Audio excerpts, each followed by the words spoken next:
Adam avait insulté son professeur, Madame Von, devant toute la classe, mais elle savait que le garçon avait un problème plus profond.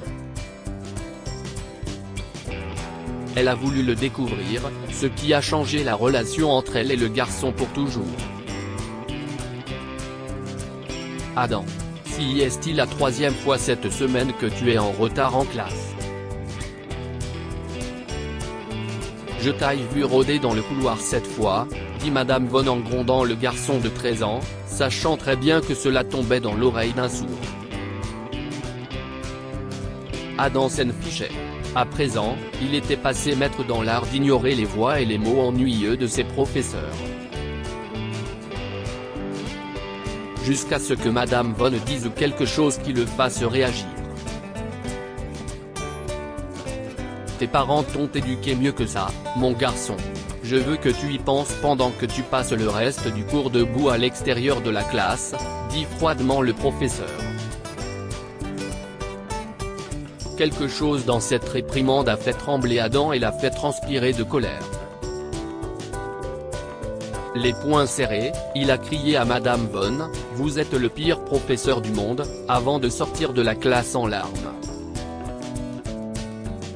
Le regard d'Adam a fait de la peine à Madame Von.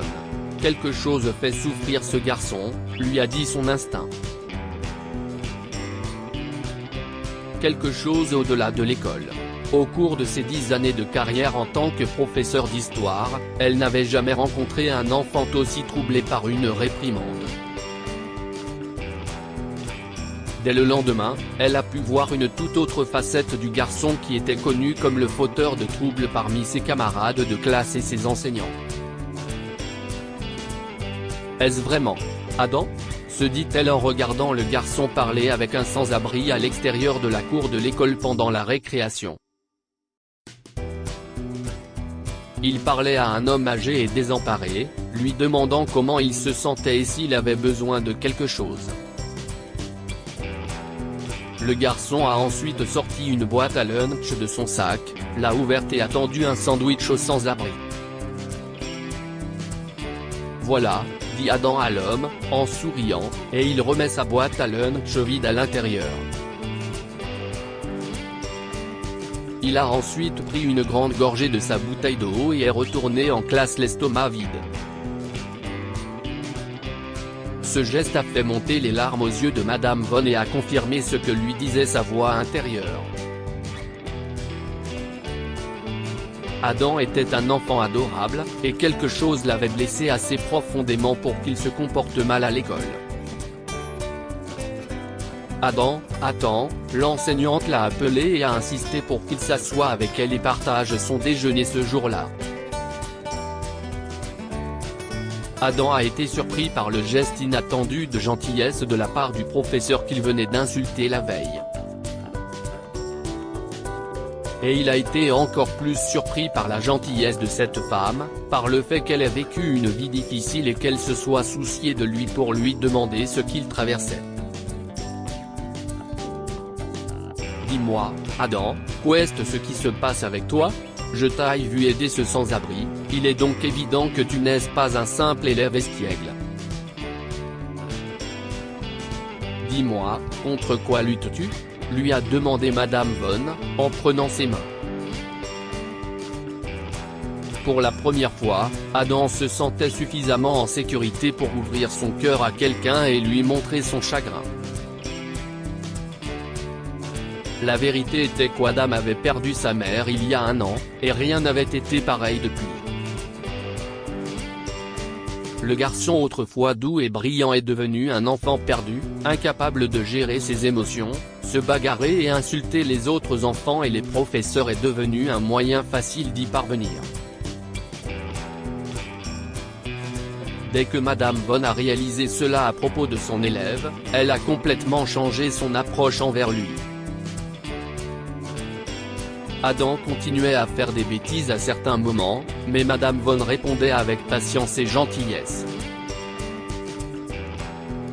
Même en dehors de la classe, Madame Von a fait tout son possible pour tendre la main et guérir le cœur du garçon.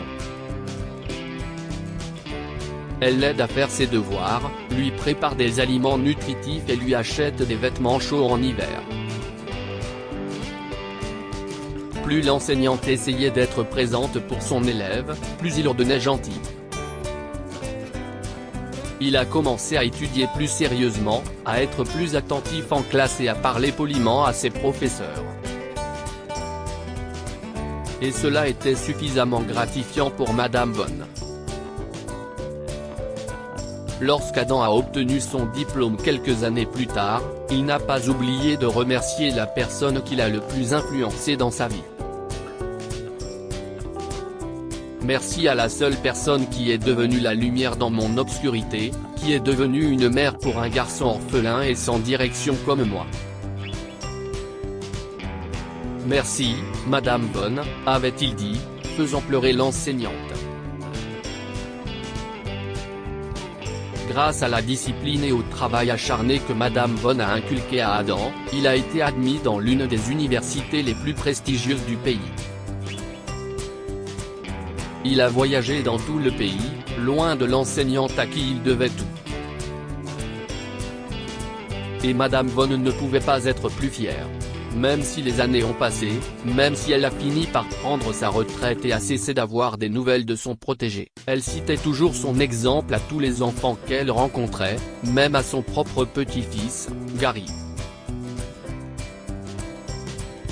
Madame Von n'avait jamais rêvé de prendre sa retraite, et la vie a fait d'elle, de façon imprévisible, la seule tutrice vivante de son petit-fils de 7 ans.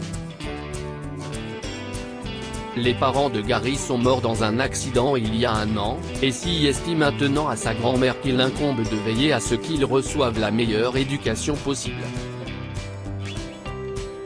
Et l'école où Madame Von avait enseigné était plus qu'heureuse d'accepter le petit garçon comme nouvel élève. Lorsque Madame Von a amené son petit-fils à son premier jour de classe dans sa nouvelle école, elle a eu une surprise.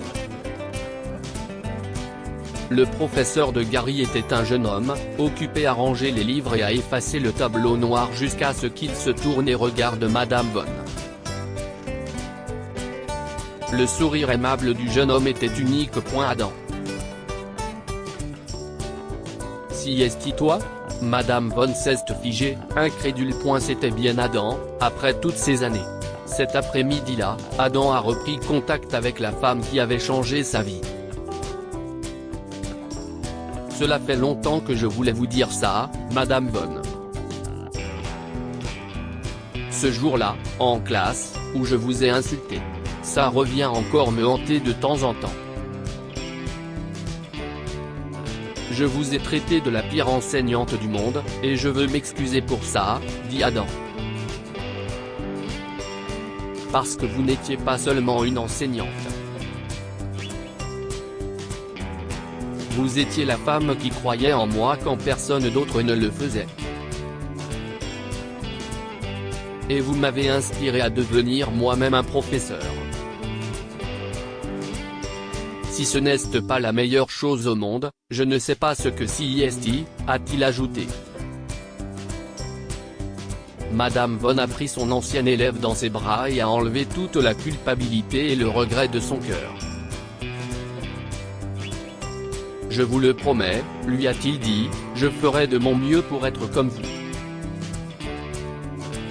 Quelques années plus tard, Madame Von est décédée, et la vie a donné à Adam l'opportunité de devenir plus qu'un professeur et de façonner la vie de Gary, tout comme son enseignante avait façonné la sienne. Il a officiellement adopté Gary et l'a élevé pour en faire un jeune homme brillant qui a grandi en entendant des histoires sur sa grand-mère au grand cœur. Que pouvons-nous apprendre de cette histoire? Chaque enfant perturbé porte en lui une douleur qu'il ne peut pas encore supporter. Seule Madame Von a découvert que la vraie raison pour laquelle Adam se comportait mal à l'école était le décès de sa mère. Nous devons de ne pas oublier les professeurs qui nous ont soutenus. Si vous avez eu la chance d'avoir un professeur comme Madame Von, ne l'oubliez pas. vous êtes leur héritage, alors rappelez-vous de chaque fois que vous le pouvez, et parlez-en aussi à vos enfants. Lire aussi, un garçon riche qui se moquait de sa camarade de classe se rend, des années plus tard, à son bureau avec son CV. Abonnez-vous à Mon Mama sur Google News.